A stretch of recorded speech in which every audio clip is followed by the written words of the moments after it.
उसे मतलब आप ग्रामीण भाषा में प्रश्न कर रहे हो, उसे शास्त्रीय भाषा में पुरुषार्थ कहते हैं।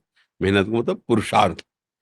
अगर प्रबल पुरुषार्थ है तो बुरे प्रारब्ध को मिटा सकता है और नवीन सुख सामग्री को सजा सकता है।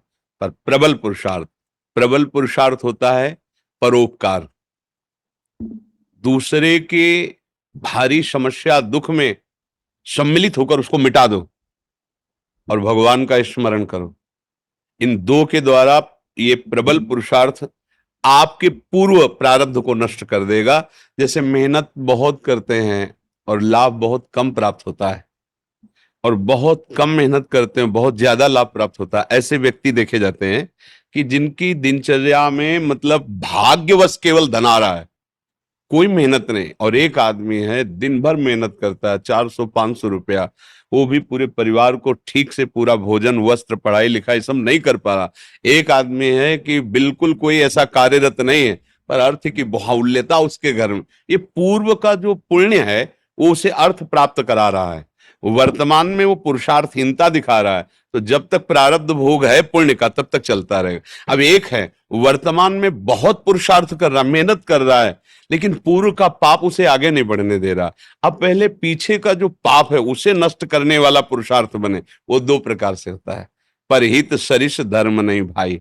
दूसरे का किसी का ऐसा हित हो जाए जो असहाय है, असमर्थ है, रोगी है, परेशान स्थिति में, हम उसका सहयोग कर दें बिना किसी स्वार्थ के और प्रभु का नाम जप करें। इन दो के द्वारा हम पुराने पुराने कर्मों का परिणाम जो हमें आगे नहीं बढ़े उनको हम नष्ट कर सकते हैं। तो हुआ तो ये भी प्रयास ही ना, मेहनत ये भी तो हुई ना।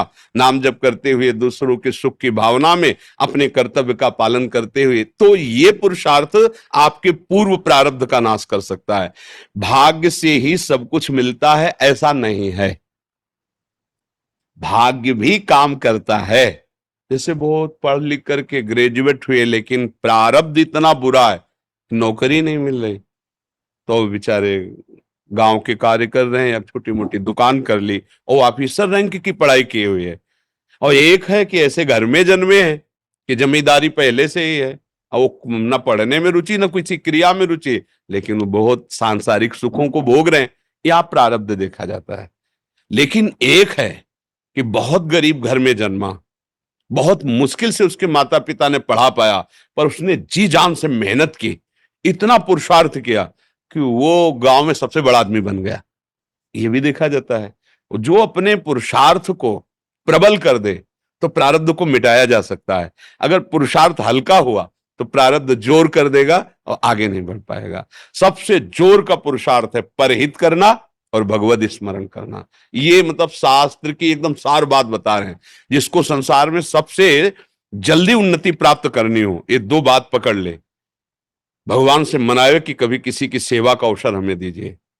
माता पिता गुरुजन, कोई बाहरी पशु पक्षी, ऐसा कोई बीमार व्यक्ति जिसका कोई सहयोगी नहीं, कोई ऐसा जिसको हमें अवसर मिला है, बहुत बड़ी मतलब ये बिल्कुल रामबाण औषधि समझो कि इसमें अचूक वो तुम्हारे प्रारब्ध को विध्वंस कर देगी।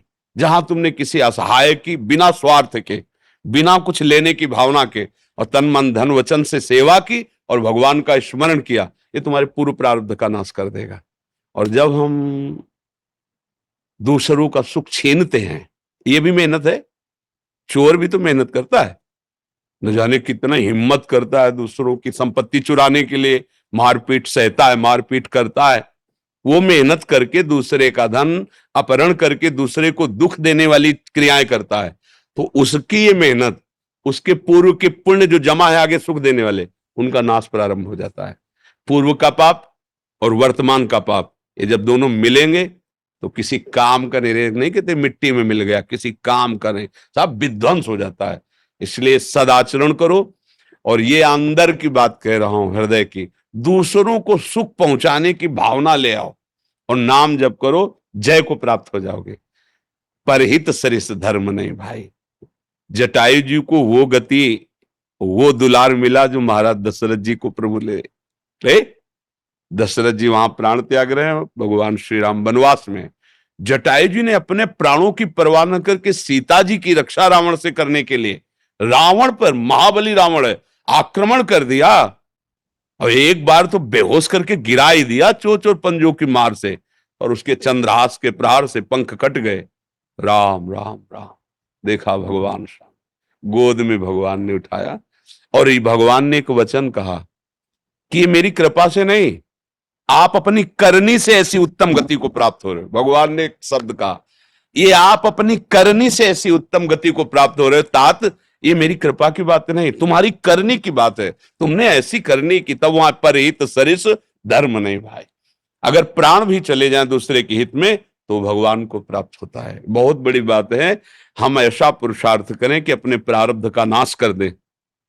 जो हमारा बुरा प्रारब्ध हमको नष्ट करने, हमें दुख देने, हमें विपत्ति में फंसाने आया, मंगल हो जाएगा। भगवान का नाम और दूसरों को सुख प्रदान करने की भावना।